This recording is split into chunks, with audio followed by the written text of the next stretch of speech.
Racikan Berita. Assalamualaikum warahmatullahi wabarakatuh. Saudara kami seluruh bangsa Indonesia, sebangsa dan setanah air, perlu kami sampaikan pada siang hari ini, tentu kami merasa mempunyai kewajiban untuk melaporkan, yaitu sebuah aksi damai yang dilakukan oleh rakyat bersama teman-teman atau saudara-saudara kita di Banten, yaitu dalam melakukan penolakan dan meminta agar dibatalkannya proyek PIK, termasuk adalah pagar laut. Pagar laut inilah yang belakangan menjadi ngetop di dunia, bahkan ada laut yang kepemilikannya tentu tidak oleh orangan atau perusahaan, dipagari, dan ini nanti kita akan bahas. Pada tanggal 8 Januari kemarin kita telah melakukan satu aksi di sana, dan insya Allah nanti akan dilaporkan oleh senior-senior kami yang telah kita laksanakan.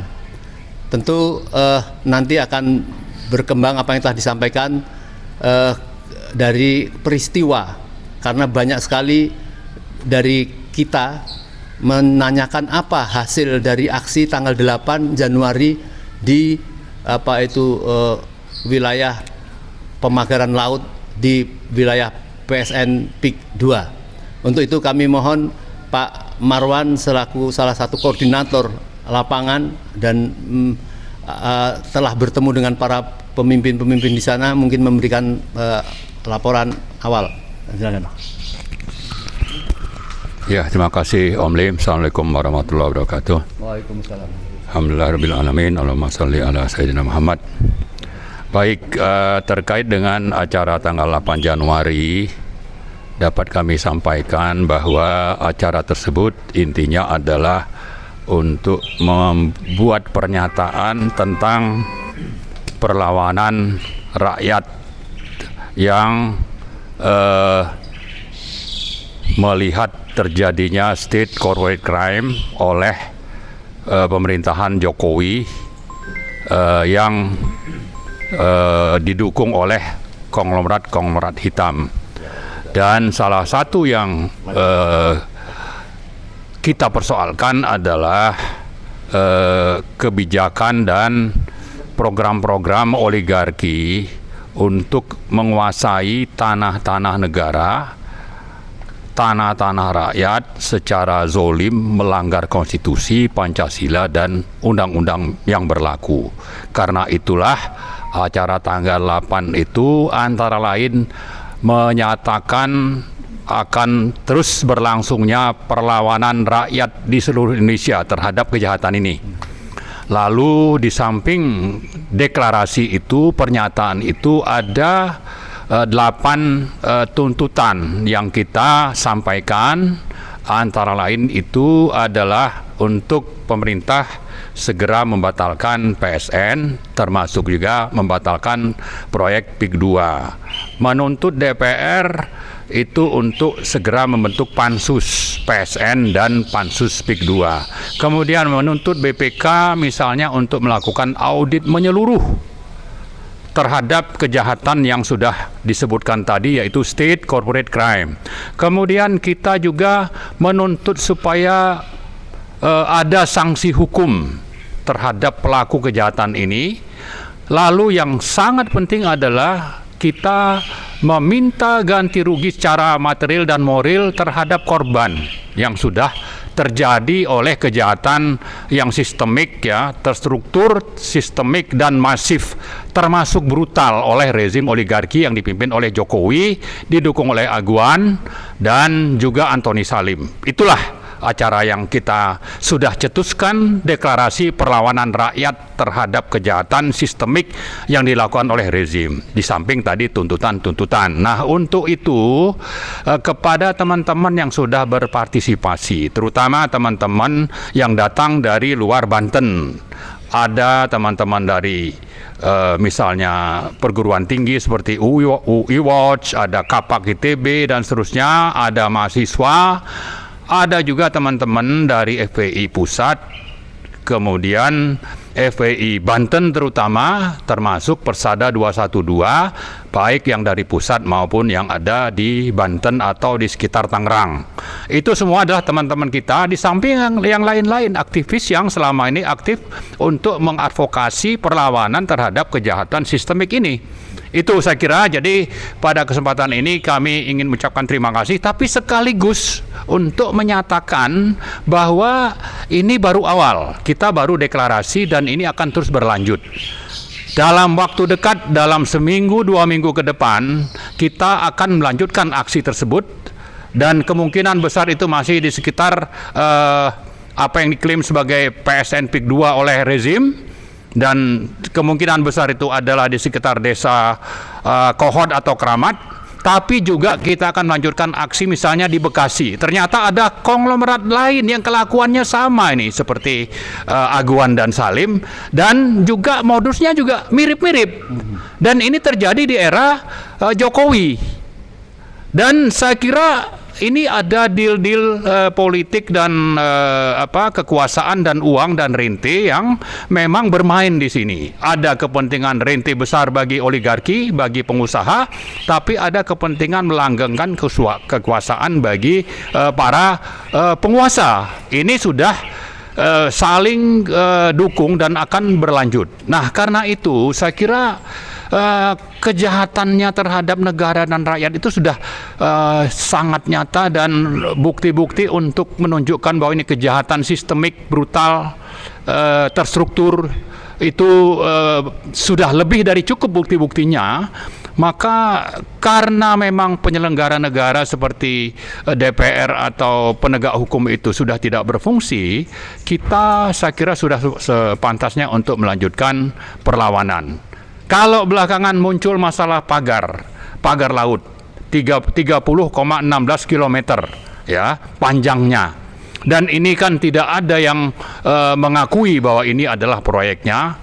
Yang muncul adalah bahwa itu misalnya untuk mencegah abrasi, untuk memecah ombak, untuk mitigasi perubahan iklim atau ekosistem, atau hal-hal lain yang absurd yang saya kira ini adalah bagian dari kerja-kerja oligarki yang sistemik tadi untuk berlindung atau mengorbankan orang lain, atau supaya dia terlindungi dari kejahatan ini. Padahal ini kejahatan sangat nyata. Kalau di darat itu kejahatannya itu merampok tanah negara, merampok sungai, merampok irigasi, tanah timbul dan sebagainya, jalan-jalan, dan juga merampok tanah rakyat. Kalau yang di pantai ini, saya kira dari pantai sampai ke tengah laut itu sekitar 700 sampai 800 meter ya ke tengah laut.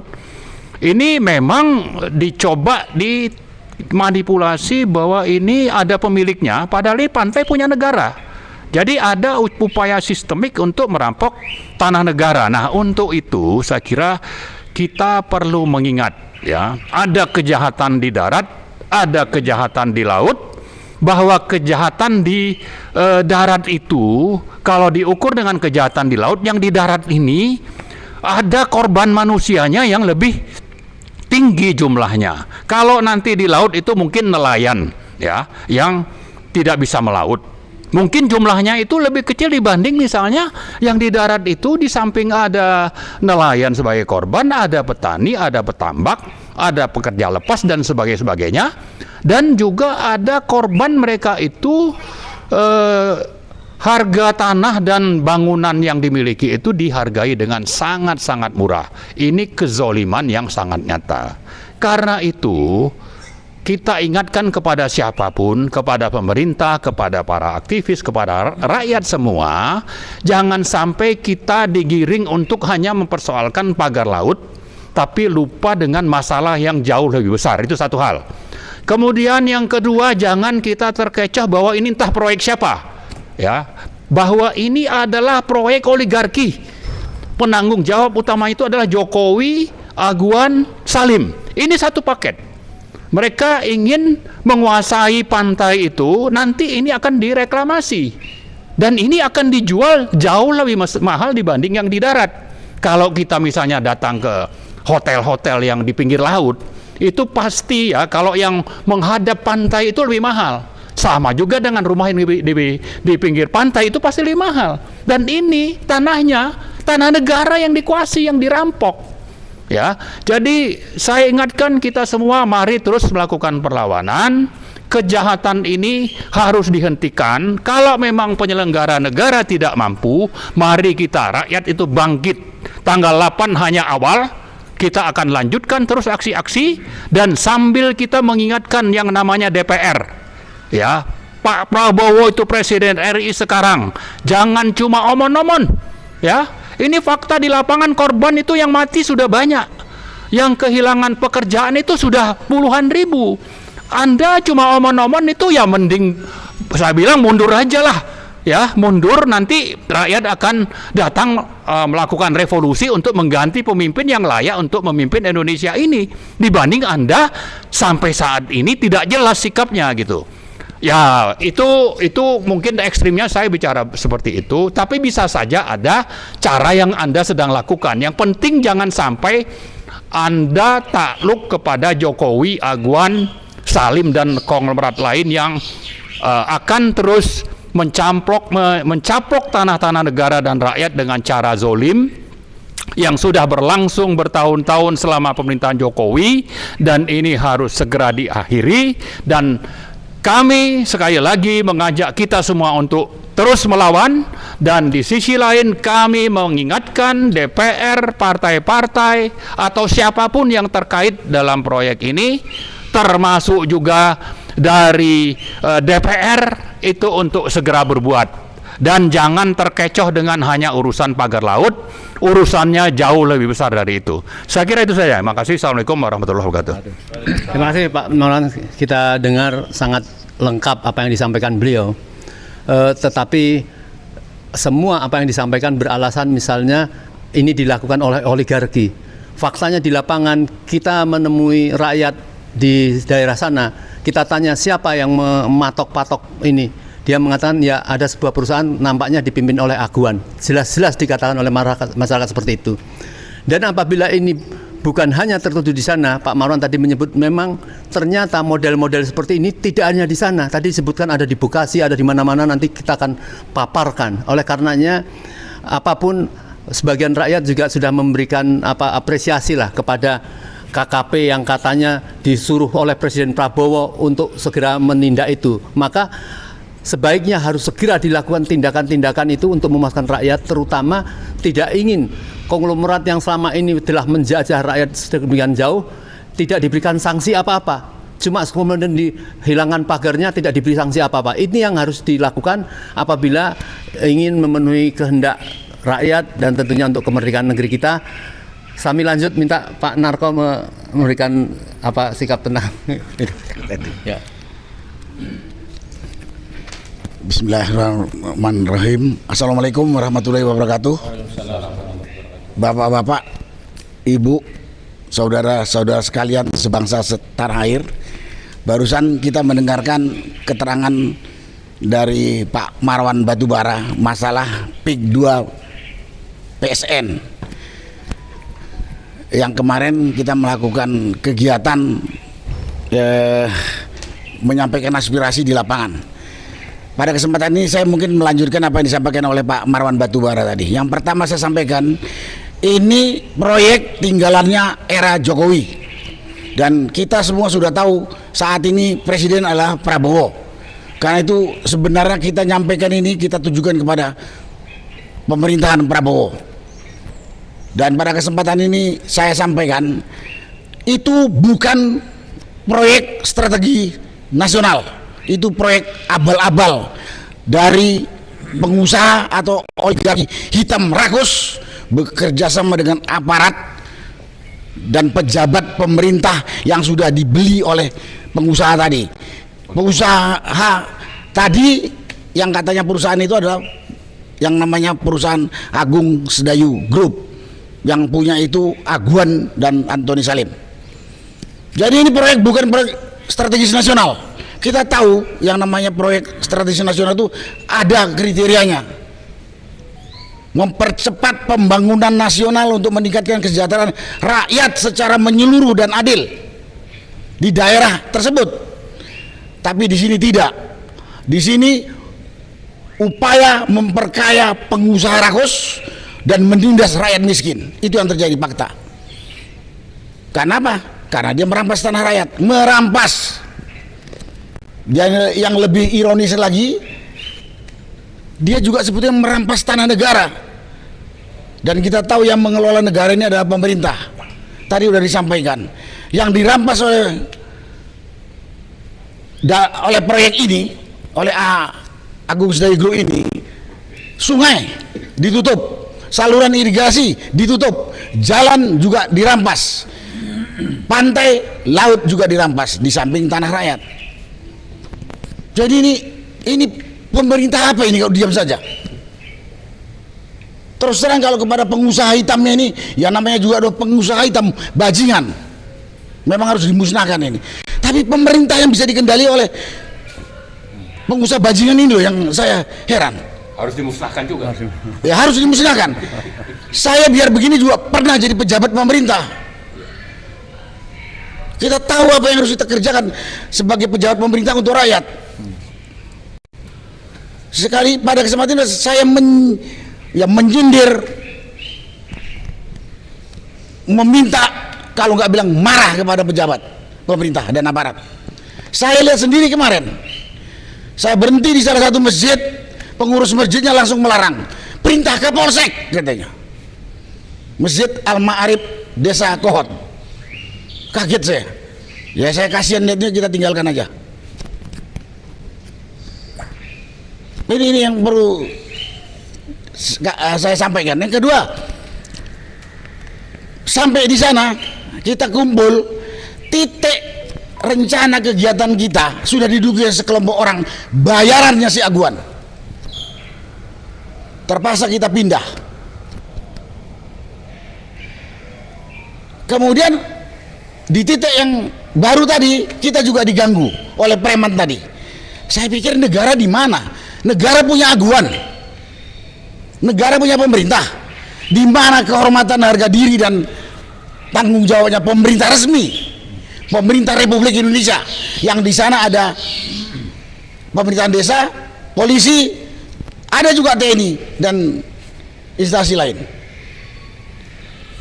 Rakyat ini hanya dianggap, saya tidak tahu, dianggap apa ya? Dianggap hewan liar atau apa gitu? Sampah. Atau sampah? Itu. Kemudian tadi sudah disampaikan, di samping perampasan tanah rakyat dan tanah negara oleh perusahaan ini, juga perampasan laut. Karena laut itu dipagar. Rakyat tahu siapa yang melakukan, siapa yang membiayai. Tapi masih juga ada pihak, ya pihak perusahaan ini, itu yang bangun swadaya rakyat. Gimana mungkin rakyat swadaya bisa membangun pagar dari bambu sepanjang 30 km lebih, yang kita hitung biayanya lebih puluhan miliar. Rakyat makan aja susah.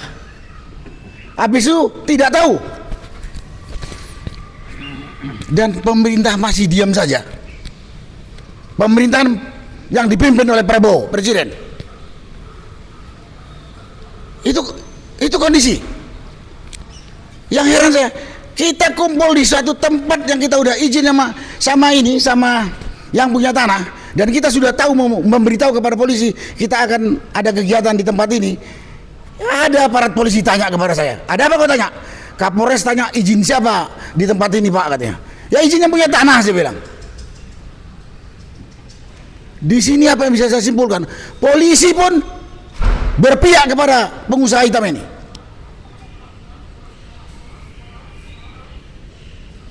Ada kelompok yang mau mengganggu, ya cuman di maju mundurkan saja sama polisi. Padahal polisi bisa menindak orang yang mengganggu orang lain yang tidak melakukan kegiatan yang melanggar hukum. Dari situ terlihat sekali. Terakhir setelah kegiatan ini, kemarin saya dengar kepala desa bagi-bagi beras kepada rakyat di tempat itu. Katanya beras dari Aguan. Inilah aparat desa, bukan bela desanya, dia bela rakyatnya, tapi dia bela perampas lahan rakyatnya. Dan banyak lagi, kalau saya cerita sini panjang lagi. Kemudian pagar laut, itu satu kesatuan dengan yang di darat. Itu tanah negara, dipagari.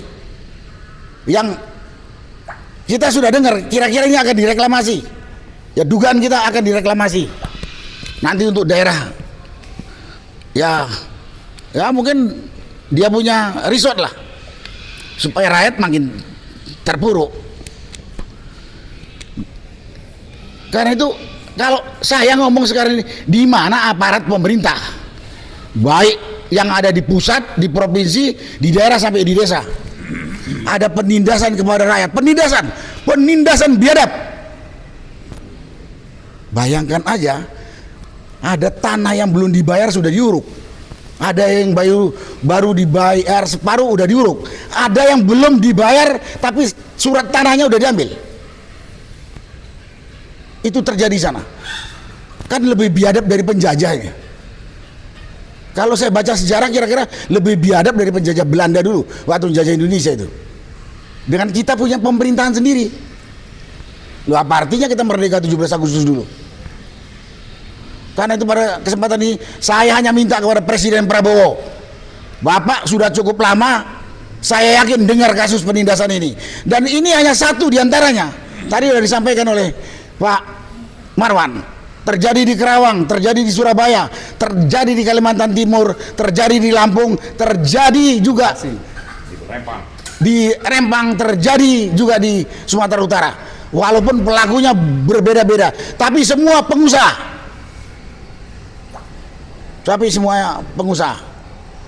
Saya hanya menuntut pertanggungjawaban. Saya bekas pejabat, jadi saya tahu apa tugas pokok pejabat.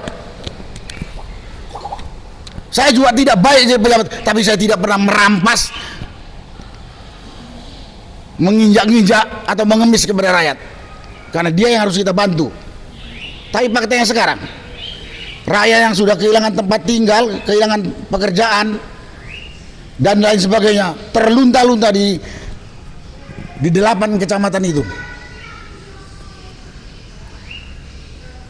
Karena itu, dan juga kepada pengusaha, Anda itu manusia pakai hati, mau kaya kayalah kau, tapi jangan merampas orang miskin punya. Orang miskin itu harusnya kamu tolong.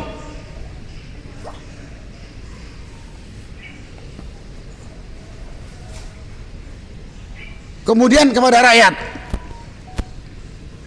kita udah lihat pemerintah kita diam saja, wakil kita di DPR diam saja. Ya jangan kita mau juga ditindas. Tadi udah dikatakan, apa boleh buat kalau kita terpaksa harus menghimpun kekuatan untuk melawan. Karena kita amanahkan, kita percayakan kepada wakil kita di eksekutif, budak. Yang di legislatif parlemen, budak. Apa boleh buat? Daripada kita mati menderita, saya kebetulan bekas tentara, lebih bagus mati dalam pertempuran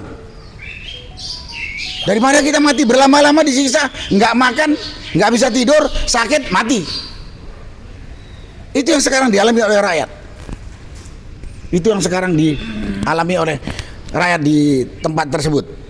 Jadi mudah-mudahan, saya ngomong yang kedua masalah ini, setelah ini didengar. Di mana pemerintah, lebih-lebih pejabat yang mengeluarkan keputusan PIK 2 itu adalah proyek strategis nasional. Dalam hal ini adalah Menko Perekonomian. Coba ini Pak Menko yang namanya Airlangga Hartarto turun ke lapangan. Walaupun saya tahu kalau Bapak itu anak orang kaya yang nggak pernah di kampung, lihat sekarang rakyat di kampung seperti apa menderitanya mereka. Oh, tadi ada lupa kepada pengusaha. Kepada pengusaha rakus ini, ASG, Aguan CS, ini negeri-negeri bersama. Jangan bikin tentara sendiri. Karena saya tahu Anda mempunyai tentara sendiri yang kemarin mengganggu kita, yaitu preman itu. Preman-preman itu, ya di luar aparat dan pejabat pengkhianat, ada tadi tentara liar, kelompok preman. Kelompok preman itu tentara liarnya ASG itu. Dan pemerintah juga diam saja. Mudah-mudahan setelah ini semua pihak dengar dan bekerja sesuai dengan tugas pokok masing-masing, terutama pemerintah yang kami harapkan. Jangan Menteri ATR sudah ngomong akan ditinjau ulang, Menteri akan ditinjau ulang, kemudian Menteri KKP menyegel. Udah jelas pagar di laut itu ilegal, kriminal, karena laut itu budak negara. Kok masih nunggu 20 hari, nunggu berapa hari? Heran saya. Pagar laut itu ilegal, kriminal. Dan untuk nyarinya saya beritahu Pak, Bapak aparat, itu nggak butuh 1 hari menangkap penyandang dana, koordinator di lapangan, dan proyek yang mengerjakan pemasangan pagar bambu, termasuk kontraktor yang merampas tanah dan menguruk tanah tadi. Nggak butuh 1 hari, sudah tercatat di rakyat di semuanya. Janganlah senang melihat masyarakat menderita berkepanjangan. Kita hidup di dunia sebentar. Kita nanti sebentar lagi ketemu kita di akhirat semuanya. Dan kita berangkat ke akhirat, Bapak punya gunung emas pun gak ada yang bisa dibawa itu. Punya mobil 200 pun gak bisa dibawa. Cuman kain kapan, atau kalau yang non muslim mungkin pakai baju jas lah. Jangan serakah. Dan kamu mati, ninggalkan nama jelek kepada turunan kamu. Inilah perampok, inilah pejabat pengkhianat. Enak tuh. Mudah-mudahan didengar apa yang saya katakan ini. Terima kasih. Wassalamualaikum warahmatullahi wabarakatuh. Waalaikumsalam. Allahu Akbar. Kita tentu merasa bangga ya kalau mendengar statement atau orasi beliau, karena beliau memang tentara, jadi hitam putih, jadi rakyat merasa wah aman Indonesia ya. Di samping kami ada 2 senior kami dari UI Watch, Bang Buyung dan Bang Taufik. Kami silakan untuk memberikan komentar 5 menit. Terima kasih. Assalamualaikum warahmatullahi wabarakatuh. Kami mewakili UI Watch ingin menyampaikan bahwa tidak ada satupun dari kami yang melakukan apa yang kami lakukan karena dibayar, karena dapat imbalan jabatan dan lain sebagainya. Kalau ada, buka ke publik. Kita nggak ada. Terus ditanya, ngapain lu ikut gitu-gituan? Dapat apa? Itu pertanyaan biasa. Saya mengatakan kita ingin melakukan ini dan kita melakukan ini karena keyakinan kita adanya ketidakbenaran, ketidakadilan, kezoliman terhadap bangsa dan negara sebagai wujud nyata dari permainan PKI gaya baru di mana Jokowi adalah ujung tombaknya.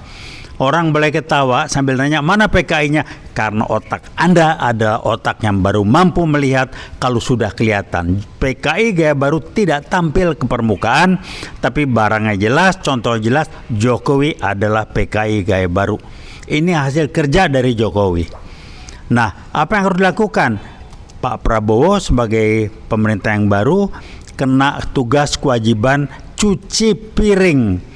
Dan kami amat sangat menyarankan jangan terlalu menggunakan aturan-aturan tata krama yang normal karena kita menghadapi krisis, dan untuk itu perlu dibentuk tim yang langsung bisa mengambil keputusan. Karena kalau menunggu membenahi di instansi pemerintah terkait, kita butuh waktu tahunan. Itu sudah dirusak oleh Jokowi selama 10 tahun.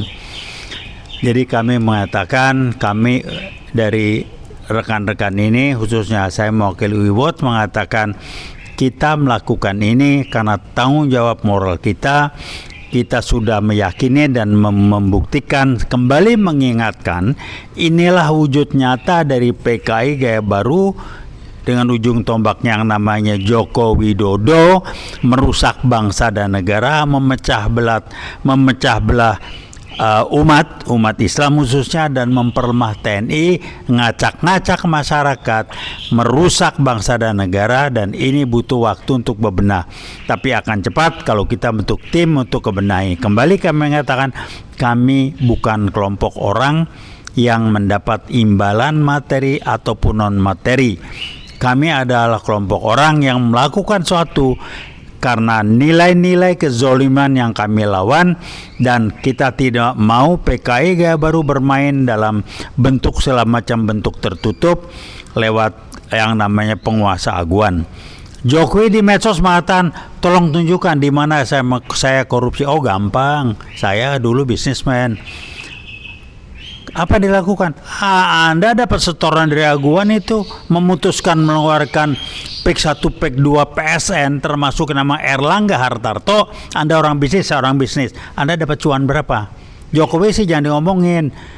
Tolong buktikan saya korupsi. Anda dapat setoran kok, emang ada yang gratis?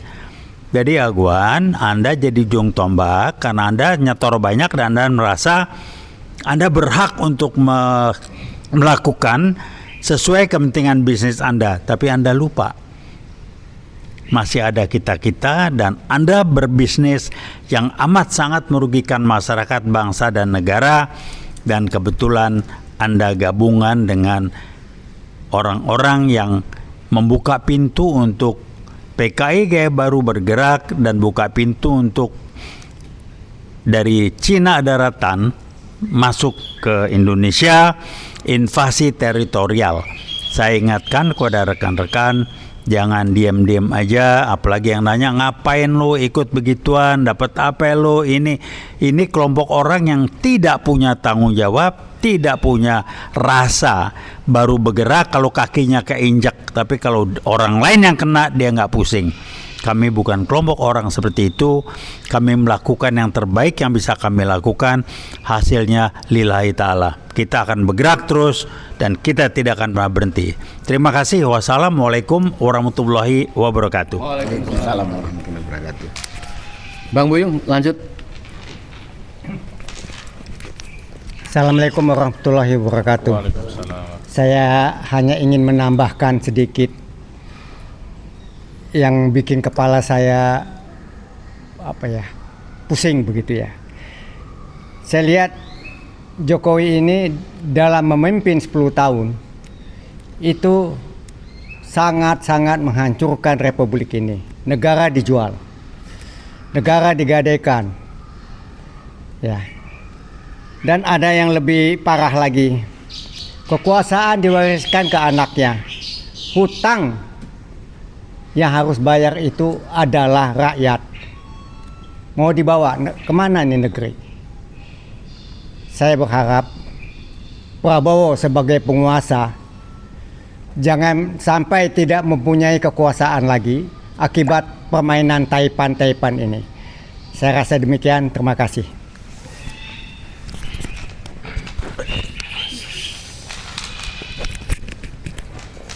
Baik, ada seorang senior lapangan, Bang Nur Sam, ya, yang dari awal turut mendampingi. Mas Hozi? Nanti. Silakan. Bismillahirrahmanirrahim. Assalamualaikum warahmatullahi wabarakatuh. Saudara sebangsa dan setanah air, ada beberapa senior yang sudah berbicara. Esensinya, substansinya jelas-jelas adalah PIK 2 dan PSN. Ini adalah semua diprakarsai oleh Presiden Jokowi yang lalu. Termasuk adalah Erlangga Hartarto yang melegalisir apa yang terjadi sekarang di PIK 2 dengan PSN. Jadi jelas, saya tidak uraikan satu persatu. Jelas di sini adalah harus segera negara harus turun melihat rakyatnya yang terdolimi, yang tertindas. Apa yang dilakukan tadi semuanya bukti-bukti sudah ada. Kelakuan yang dilakukan oleh para aparat-aparat yang dibawa, baik sipil maupun aparat keamanan yang lain, termasuk polisi dan lain-lain sebagainya, itu sudah menyalahi semua aturan-aturan yang ada. Jadi saya kira tidak ada lain adalah segera Presiden Prabowo melihat bangsanya ini, negaranya ini hancur-hancuran. Kerusakan yang dibuat oleh Jokowi ini 10 tahun, selama 10 tahun dia berkuasa, belum tentu kita bisa memperbaiki normal sampai 100 tahun.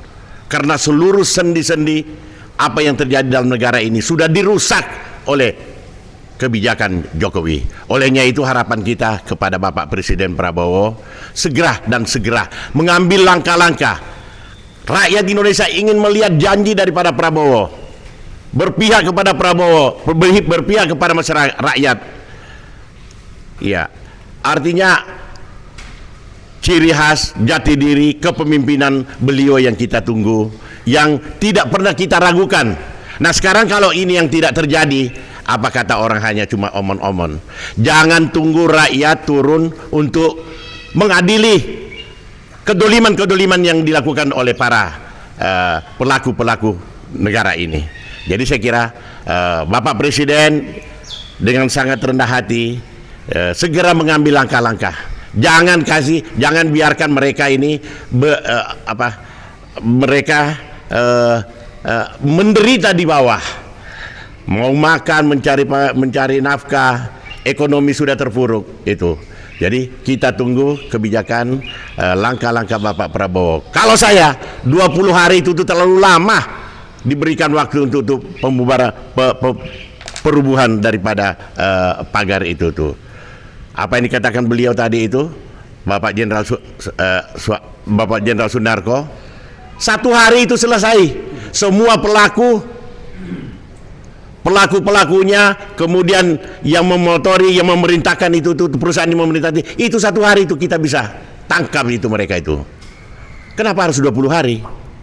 Apa harus ditunggu rakyat yang menangkap mereka? Demikian saya kira. Untuk itu harapan terakhir yang kepada Pak Presiden untuk mengambil kebijakan dan langkah-langkah yang strategis supaya ini bisa tuntas dan baik. Wassalamualaikum warahmatullahi wabarakatuh. Waalaikumsalam.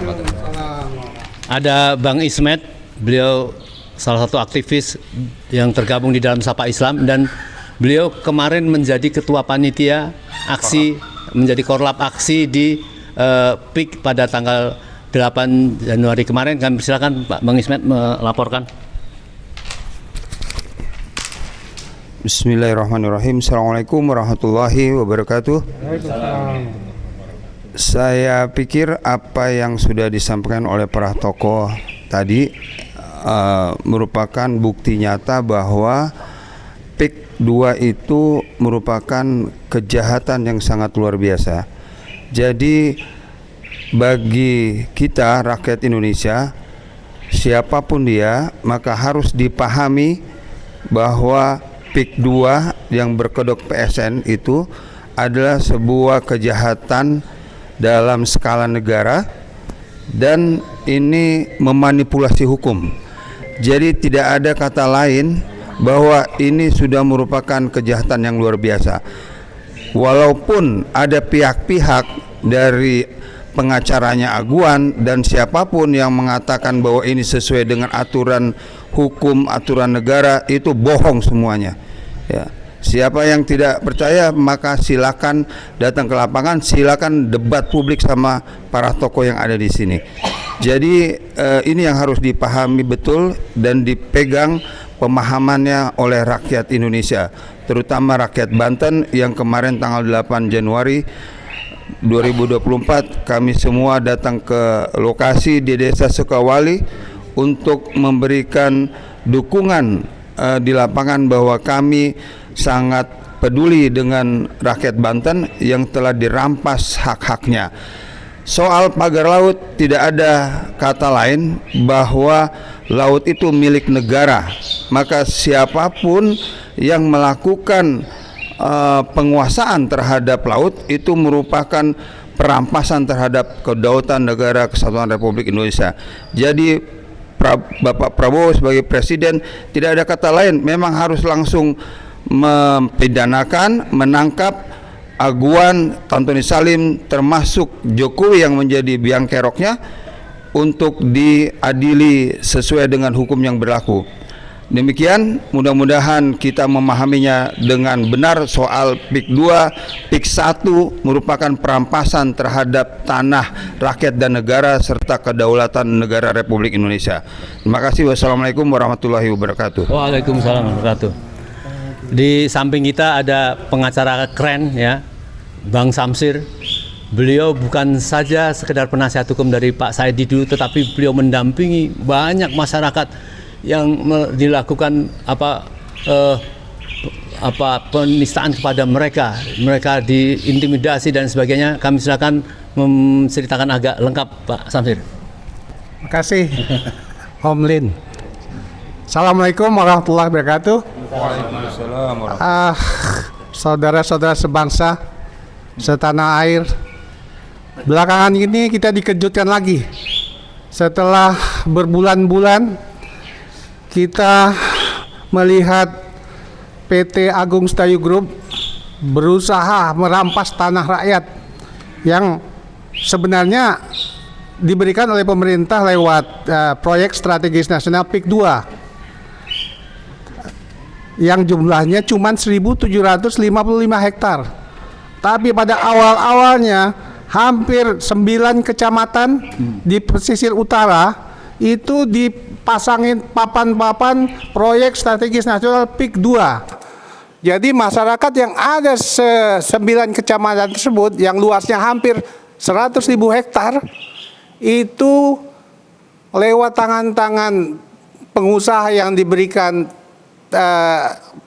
hak untuk penyelenggaraan proyek strategis nasional, disampaikan kalau mereka hak atas lahannya itu akan diambil dengan kompensasi sebesar Rp50.000, tidak melihat NJOP, tidak melihat apapun. Ini tentunya setelah berbulan-bulan kita ketahui seperti ini. Dan sampai sekarang pun masih banyak masyarakat yang hidupnya bertani, petambak, mereka tidak jelas kondisinya sekarang mereka dan keluarganya dalam hal untuk mencari nafkah.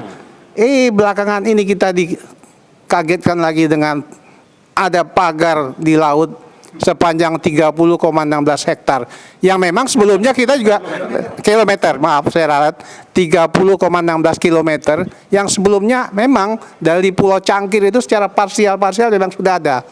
Tapi 2 minggu belakangan ini itu 30,16 kilometer itu sudah menutupi wilayah pantai utara tersebut, sehingga di situ banyak sungai yang tempat nelayan menambatkan perahunya yang hari-harinya pergi melaut untuk mencari nafkah menjadi tertutup.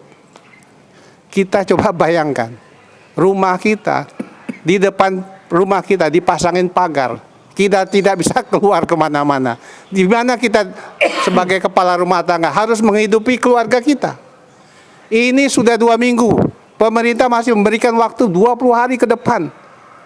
Itu apa nggak mungkin itu mereka pada kelaparan dan keluarganya? Karena mereka nggak bisa melaut. Apa yang akan mereka berikan kepada keluarganya? Di sini saya betul-betul terenyuh, kaget, dan merasa prihatin. Jika pemerintah masih menunggu 20 hari ke depan, ini akan berapa ribu orang jadi korban yang ada di sekitar Pantura, di sekitar pantai utara Banten yang akan menjadi korban atas tindakan pemasangan pagar tersebut. Saya pikir pemerintah Prabowo harus segera turun tangan. Paling tidak sudah ada rencana dari instansi terkait, instansi Departemen Sosial harus turun tangan untuk melihat apakah mereka, masyarakat kita yang ada di sana mendapatkan kehidupan, terutama kebutuhan sehari-hari untuk makan minumnya. Daripada kita hanya mikirkan 5 tahun sekali memberikan bansos buat masyarakat yang ujung-ujungnya untuk kepentingan tertentu. Sekarang lah sebenarnya Departemen Sosial itu turun tangan melihat masyarakat yang di depan rumahnya yang lautnya dipagar sehingga mereka tidak bisa keluar mencari nafkah untuk membiayai kehidupan rumah tangganya. Saya pikir ini sudah, kalaupun darurat ya sekaranglah darurat untuk kita pikirkan bersama-sama. Makasih. Assalamualaikum warahmatullahi wabarakatuh. Terima kasih Pak Samsir. Kami mendoakan selalu sehat sampai tuntas persoalan-persoalan. Alhamdulillah kita dihadiri Bang Said Didu. Semoga bisa memberikan tambahan pamungkas tentang pagar laut dan lain-lainnya. Tapi ada Bang Ahmad Hosinuddin belum sempat bicara, kami silakan.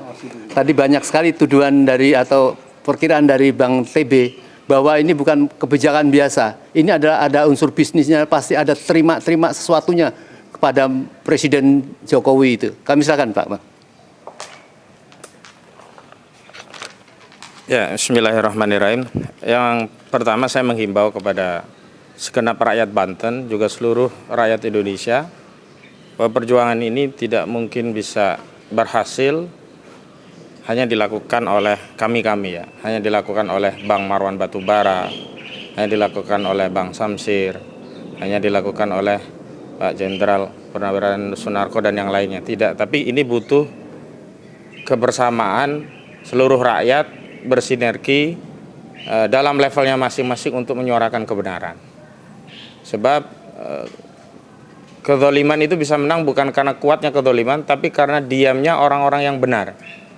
Nah, saya harapkan terutama yang menjadi korban untuk speak up ya, segera menyampaikan kepada publik melalui video-video tentang kezaliman itu, tentang tanahnya yang dirampas, tentang harga yang murah, tentang tanah yang belum dibayar, tentang laut yang dipagari, tentang sungai yang diuruk, dan berbagai dokumentasi lainnya, karena itu juga nanti akan jadi bahan pembuktian kami di pengadilan. Yang kedua, betul ini ansih bisnis, tapi bisnis ini benar-benar mengumpulkan cuan besar dari keringat dan penderitaan rakyat. Dan kami sudah tegaskan berulang kali bahwa cuan besar itu bukan hanya untuk Aguan, tapi juga untuk Antoni Salim. 89,2% saham dari PT Pani itu dikuasai oleh patungan usaha dari Aguan dan Antoni Salim. Jadi spesifik saya ingatkan kepada Antoni Salim, sebenarnya kalau saudara Antoni Salim hang up, keluar dari bisnis Pantai Indah Kapuk 2 yang menindas rakyat ini, sudah pasti Aguan kolaps. Karena komposisi permodalan Aguan jauh lebih kecil ketimbang Antoni Salim. Dan sebenarnya Antoni Salim bisa berkiprah bagi bangsa dan negara dengan bisnis-bisnisnya yang memang memberikan manfaat bagi segenap rakyat. Misalkan Indofood ya, bisnis menyediakan pangan, menyediakan fasilitas dan sebagainya. Tidak perlu terlibat dengan bisnis-bisnis hitam yang merampas tanah rakyat, yang memang cuannya besar sekali. Kalau Anda masih berlindung bahwa Anda tidak terlibat langsung, memang tidak terlibat langsung di lapangan. Yang terlibat langsung di lapangan misalkan soal pemagaran laut bukan Antoni Salim, iya. Bukan Aguan, iya. Tetapi Engcun atau Gojali, Ali Hanafi Lijaya, kemudian Mandor Mehmet, ini adalah orang-orang yang bekerja untuk dan atas kepentingan proyek PIK 2 punya Aguan dan Antoni Salim. Jadi saya mengutip apa yang disampaikan oleh Aguan. Kalau Aguan mengakui ada mafia tanah di bawah, dan hari ini pun mengakui misalnya ada masalah dalam proses pembebasan lahan, jadi keduanya baik Aguan ataupun Antoni Salim tidak bisa cuci tangan dengan menyatakan itu kesalahan ada di bawah. Karena pada akhirnya tanah ini menjadi asas produksi bagi industri properti yang dikelola oleh Pantai Indah Kapuk 2. Nah, saya menyebut bahwa kejahatan terhadap perampasan tanah ini bersifat TSM, meminjam istilah yang umum digunakan dalam sengketa di Mahkamah Konstitusi. Terstruktur karena melibatkan banyak pejabat-pejabat, dari pejabat desa, pejabat di kecamatan, pejabat di BPN, pejabat di Pemda, bahkan sampai kementerian dan lembaga. Karena modus operandinya adalah dengan merampas menggunakan sarana hukum, yakni menerbitkan sertifikat-sertifikat untuk merampas tanah rakyat atau ditempatkan di laut dan pantai yang kemudian diklaim menjadi milik mereka. Jadi pemagaran laut adalah prakondisi untuk menguasai secara de facto tanah-tanah itu untuk industri properti mereka, di mana secara de jure-nya tanah-tanah itu sudah dikuasai oleh mereka. Sistematis, karena proses perampasannya tidak hanya di bibir pantai atau tidak hanya di laut, tidak hanya di darat, tetapi seluruh wilayah yang sudah masuk peta tapak pengembangan bisnis mereka itu dirampas. Ya, ada tanah rakyat yang umumnya di daratan dan sebagian di dekat pantai, ada tanah negara mayoritasnya di pantai dan di laut, termasuk di sungai-sungai yang diuruk dan jalan dan segala fasilitas publik yang pengelolaannya oleh negara. Dan ini semua adalah tindakan yang sangat tersistematis dan terakhir masif. Ini tidak hanya terjadi di satu RT, tidak hanya terjadi di satu RW, tidak hanya terjadi di satu desa, bahkan terjadi di 9 kecamatan atau 10 kecamatan, bahkan terjadi di 1 hingga 2 kabupaten di Provinsi Banten, yakni Kabupaten Tangerang sampai ke Kabupaten Serang, di mana ada 1 kecamatan, yakni Kecamatan Tanara yang terdampak proyek penindasan, proyek perampasan tanah rakyat. Jadi kepada Antoni Salim, saya himbau kepada saudara untuk segera hangout dari bisnis ini, dan saya pastikan bisa berhenti. Tetapi kalau bisnis ini tetap jalan, berarti Anda pasang badan, berarti Anda punya andil terhadap penderitaan perampasan tanah rakyat yang terjadi di Republik ini. Dan terakhir, kepada negara, sebenarnya tidak perlu lagi kami ini bersuara, karena memang fungsi, tugas, dan tanggung jawab untuk melayani, melindungi rakyat itu ada pada negara. Nunggu berapa lama lagi? Pemerintah. Nunggu argumentasi apa lagi pemerintah untuk bertindak?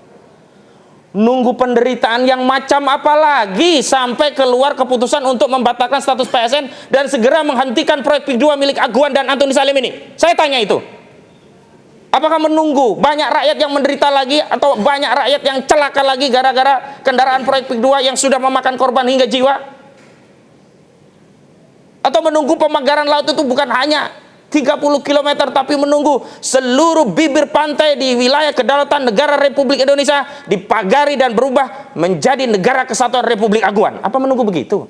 Kalau sudah itu yang ditunggu, maka sekali lagi ini benar-benar apa yang disampaikan oleh Pak Suryapto, benar-benar ini terjadi ya, kejahatan korporasi dan negara yang bersimbiosis atau yang disebut dengan SCC ya.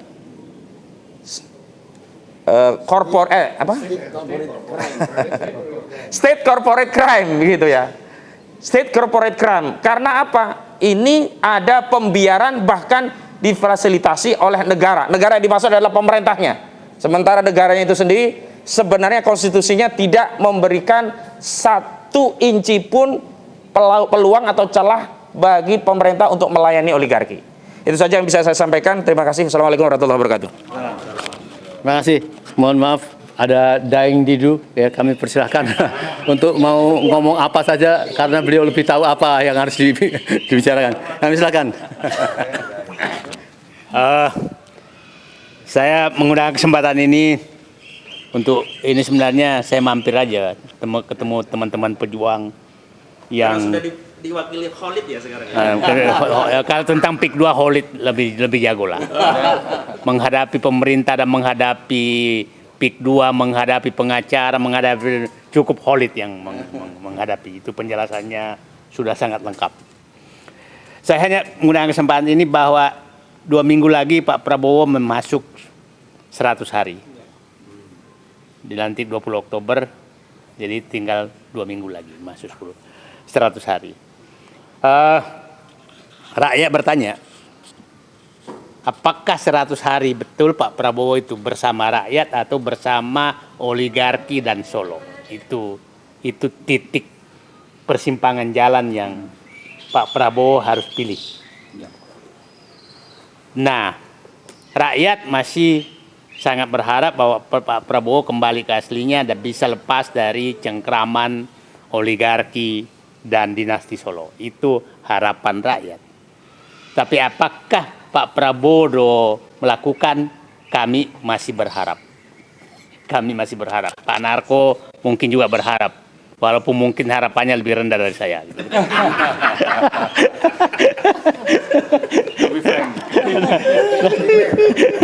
Nah, kasus. Jadi kita lihat gini ya. Publik lihat paham bagaimana dinamika penertiban pagar laut itu menunjukkan bahwa oligarki sangat kuat. Tanggal 8 Januari itu dengan gagah berani menteri, gagah berani tanda kutip, menteri KKP menyatakan ini terjadi pelanggaran. Tanggal 9 turun dengan bintang, tuh dirjennya, bintang, heran juga, saya udah kayak tentara aja dirjen. Pak Istikomando. Pak Istikomando. Dengan gaya kayak jagoan, lebih jagoan, hanya datang menyegel. Jagoan tapi takut sama aguan. Nah, mungkin lagi habis makan hongguan. Nah, setelah itu besoknya Menteri KKP dipanggil DPR dan memberikan penjelasan bahwa hanya bisa dicabut ini kalau ada izinnya. Ini Menteri KKP ini harus kita tahu, yaitu bendaharanya Jokowi waktu tim ses di periode pertama. Kita harus paham posisi dia. Yang saya waspadai adalah, dan pada saat itu kita tak dapat info bahwa Jokowi datang ke Kertanegara loh. Oke. Ya saya was-wasnya adalah yang terjadi Jokowi diminta oleh oligarki agar datang ke Kertanegara untuk menekan Prabowo agar menyelamatkan PIK 2. Kenapa? Karena besoknya Menteri KKP langsung menyatakan hanya bisa dibongkar kalau isinya nggak ada. Ini kan tidak mungkin ada isi memagar laut. Monyet bunting pun ditanya pasti paham bahwa itu nggak mungkin ada izin laut. Kok bodoh banget sih kita ini, dibodoh-bodohin sama mereka. Artinya saya menduga ada tekanan sangat keras untuk menyelamatkan ini, menyelamatkan pagar laut ini. Nah, pagar laut adalah puncak gunung es kebiadaban dan perampokan aset negara yang dilakukan PIK 2. Itu puncak gunung es. Kenapa? Saya udah lama dapat informasi bahwa oknum kepala desa di sana itu menerbitkan kepemilikan kepada pantai dan laut. Dengan modus itu, maka seakan-akan pengembang membeli dari yang punya girik. Yang punya girik. Nah, kalau kita lihat sekarang, itu jelas-jelas mau direklamasi loh, bukan sama sekali untuk menghalangi orang. Mau mereklamasi. Dan kelihatannya pagar itu disesuaikan dengan luas girik pemilik. Peta-peta girik itu. Nah, jadi ini negara ini. Jadi peta girik itu peta girik semua. Nah, jadi ini sebenarnya bukan masalah pembongkaran pagar, tapi adalah ada orang yang sudah menjual beli laut. Pantai dan laut. Dan itu terjadi di Bekasi juga. Dugaan saya Bekasi juga terjadi. Saya pikir di kampung saya Makassar juga kayaknya terjadi juga. Nah, di Surabaya kemarin juga begitu. Jadi sekarang oligarki ini setelah merampok tambang, merampok hutan, merampok kebun, sekarang merampok laut. Ini udah keterlaluan menurut saya kalau kita diamkan. Jadi saya berharap Pak Prabowo betul-betul menyelamatkan negeri ini, karena sini menurut saya sudah sangat-sangat keterlaluan, dan kita betul-betul 3 hari ini dibodohi oleh mereka dengan berbagai pernyataan-pernyataan yang konyol, sangat-sangat konyol gitu. Untung ada Khalid yang menghadapi pagar. Nah, jadi ini semakin hari semakin memasuki masalah yang sangat serius. Dan saya pikir sudah sangat sulit bagi kita, bagi orang yang punya akal sehat, menyatakan bahwa PIK 2 ini tidak melakukan pelanggaran, sangat melakukan pelanggaran. Dan tapi kita harus waspada betul bahwa jangan sampai ada pembelokan. Istilah saya kemarin itu adalah Menteri Jokowi di dalam kabinet Prabowo. Ya, nah Menteri Jokowi yang ada dalam kabinet Prabowo kan udah berkali-kali saya katakan di kabinet Prabowo itu ada dua jalur menteri yang paling paling berbahaya buat Prabowo, jalur yang lewat menteri yang lewat jalur oligarki dan menteri yang lewat jalur dinasti Jokowi. Dugaan saya menteri KKP itu dua jalur dipakai itu. Dua jalur dipakai gitu. Nah, jadi, kita harus berhati-hati betul menghadapi langkah-langkah mereka. Karena kalau ini salah, maka mereka merasa PIK 2 tidak yang salah. Jadi sekarang kita menurut saya Pak Presiden Prabowo dan penegak hukum sudah tidak ada jalan lain yang Bapak bisa gunakan membenarkan atau mendiamkan pemagaran laut yang dilakukan oleh oleh PIK 2. Tidak ada perampasan. Nah, kan saya sudah berkali-kali kemukakan yang terjadi di sana itu kan adalah dulu saya dilaporkan ke Mas Kota, Daplesi, bahwa saya semua dikatakan karena bikin hoax, adu domba dan lain. Sementara mereka tiap hari bikin adu domba sekarang. Mengadu domba, membikin adalah gus-gusan, ada nelayan-nelayanan, ada mahasiswa-mahasiswaan gitu. Ini sekarang pakai koin pula. Pakai koin. Jadi koin itu. Jadi ini kok kayak begini negara. Nah, terus nggak ada yang laporin kan. Nah, sekarang semua yang saya katakan itu kan terbukti. Semua yang katakan terus yang melaporkan saya itu mau diapain? Ya kan, clear aja kan. Nah, jadi sekarang saya berharap bahwa betul-betul ikan busuknya sudah kelihatan. Saya hanya menyatakan semua pihak jangan mencoba melawan arus yang sangat kencang ini. Kepada seluruh masyarakat Banten, pikirkanlah. Jangan tiap hari terima seakan-akan bansos, tapi Anda menjual harkat dan martabat diri Anda semua. Dan jual masa depan anaknya. Coba selalu mereka menyatakan, yang dua kan yang disatukan, yang selalu dikatakan tuh oleh mereka, mereka rajin menyumbang, ya kan, oleh toko-toko. Yang kedua, mereka memberikan lapangan kerja, itu kan selalu yang dipakai. Ya kalau mereka menyumbang dari hasil merampok rakyat, kalian tega menerima sumbangan dari merampok rakyat? Tega nggak menerima itu? Nah, bagi-bagi bansos, apa itu bansos apaan? Nah, jadi tiap itu sumbangan seperti itu hasil rampok rakyat, hasil merampok rakyat, hasil merampok negara. Anda bisa bayangkan, ya saya supaya gambaran ya. Reklamasi itu rumit izinnya, tapi kalau pura-pura membeli pantai, itu namanya restorasi, bukan reklamasi. Restorasi nggak perlu izin karena dianggap bahwa itu bekas laut, maka bekas darat, maka hanya di restorasi. Restorasi nggak perlu izin apa, akan dinyatakan. Nah, Anda bisa bayangkan kalau hanya sampai 8 meter di sekitar kota Jakarta yang dijual kira-kira di atas 10 juta, 15 juta, maka secara ekonomi per meter masih sangat menguntungkan sampai 8 meter. Kalau hanya sampai kedalaman laut. Kalau sampai kalau sekitar pik 2, pik 1 itu sampai 10 meter masih layak. Nah,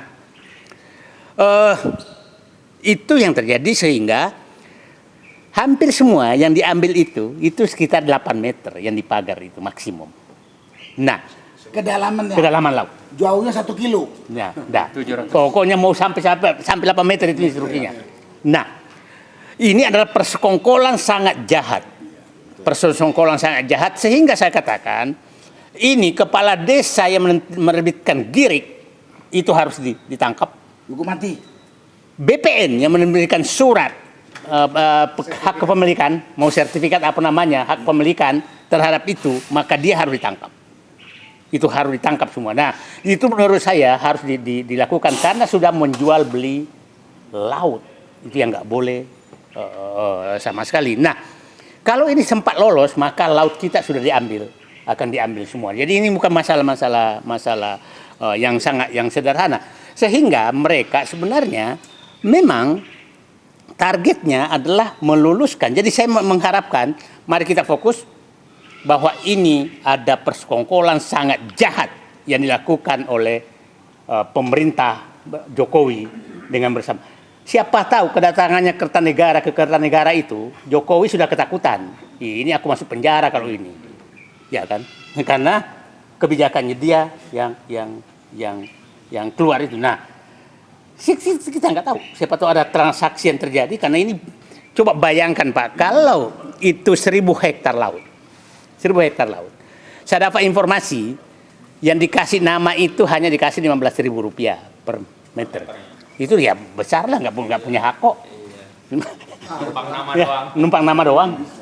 Kalau dia 10, kalau 30 km kali 1 kilometer berarti udah 30.000 hektar dong. Pantas banyak mobil di Ya. ya.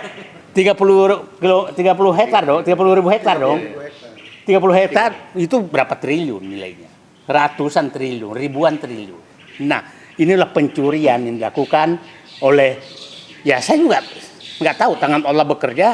Mungkin saking semangatnya Abdesi melaporkan kemarin, makanya berbalik semua borok-borok itu terbuka ke muka mereka. Jadi ya ini tangan Allah yang bekerja. Jadi saya hanya kepada publik, ini adalah kasus yang sangat besar yang menjadi uji nyali kepada Prabowo di seharus 100 hari kerja beliau, apakah akan memihak ke rakyat atau memihak kepada oligarki dan dinasti Jokowi. Itu pilihan yang harus dihadapi, dan saya sekali lagi saya masih berharap Prabowo memihak ke rakyat dan kembali ke dirinya sendiri. Terima kasih, itu saja. Assalamualaikum warahmatullahi wabarakatuh.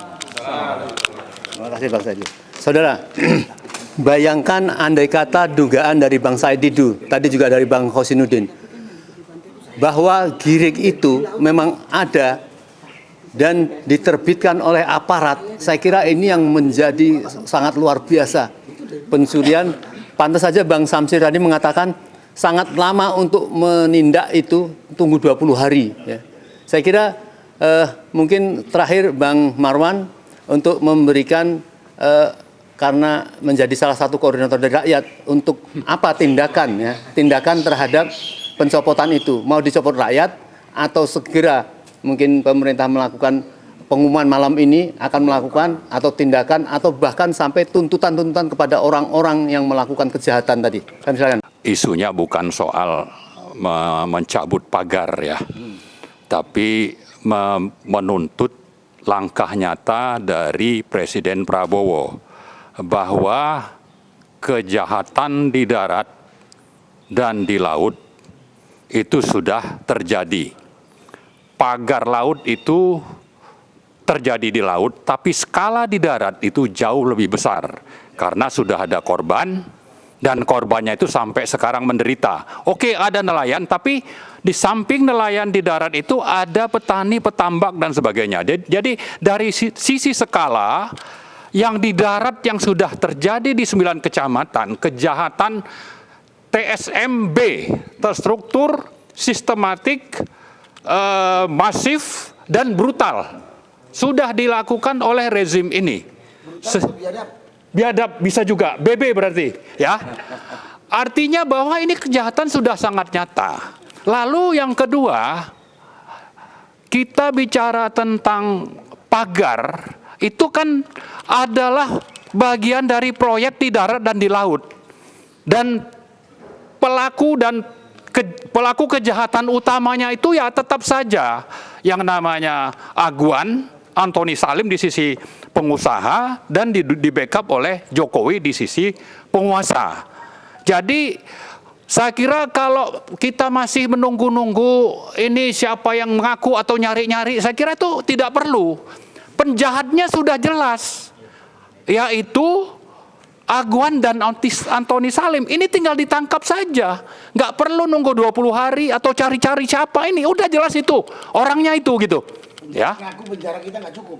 Ya, makanya jadi, nah inilah karena itu poin ketiga yang kita tuntut adalah bukan kasih alternatif seperti yang Pak Said sebut.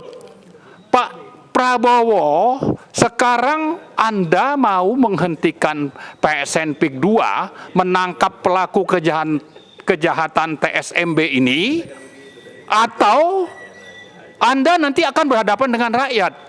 Tinggal itu aja. Jadi tidak ada alternatif sebetulnya bagi Pak Prabowo itu. Buktikan Anda presiden, Anda hukum, tangkap itu pelaku kejahatan tadi, bela rakyat dan negara dan kedaulatan yang sudah dirampas, atau kalau tidak nanti Anda akan berhadapan dengan rakyat yang semakin ke belakang itu akan semakin masif perlawanannya. Jangan lupa ya, ini ada contoh di Los Angeles itu, yang kebakar itu sesuatu yang saya kira bisa terjadi tiba-tiba dan di sini juga bisa terjadi dan itu bisa menimpa kepada pemerintahan ini. Jangan lupakan bahwa kita itu punya Tuhan ya. Makanya ada Pancasila. Itu sila pertama itu harus menjadi pegangan dan rujukan bagi orang yang memerintah seperti Pak Prabowo. Kecuali itu tadi yang disinggung Pak TB itu sudah makin banyak nih orang yang komunis begitu ya.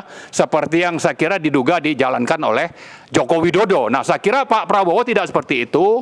Maka kita menuntut bahwa pelaku pemasang pagar laut itu sudah jelas.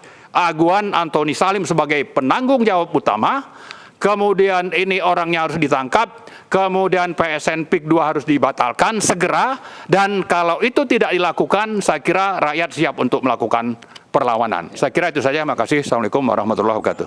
Baik, saudara sekalian, saya kira cukup ya, bocoran dari para tokoh untuk beberapa hari ke depan untuk menyikapi apakah Presiden Prabowo segera melakukan tindakan-tindakan supaya clear ya di masyarakat. Kalau kata orang Surabaya, hidup mulia atau mati syahid, merdeka atau mati. Assalamualaikum warahmatullahi wabarakatuh.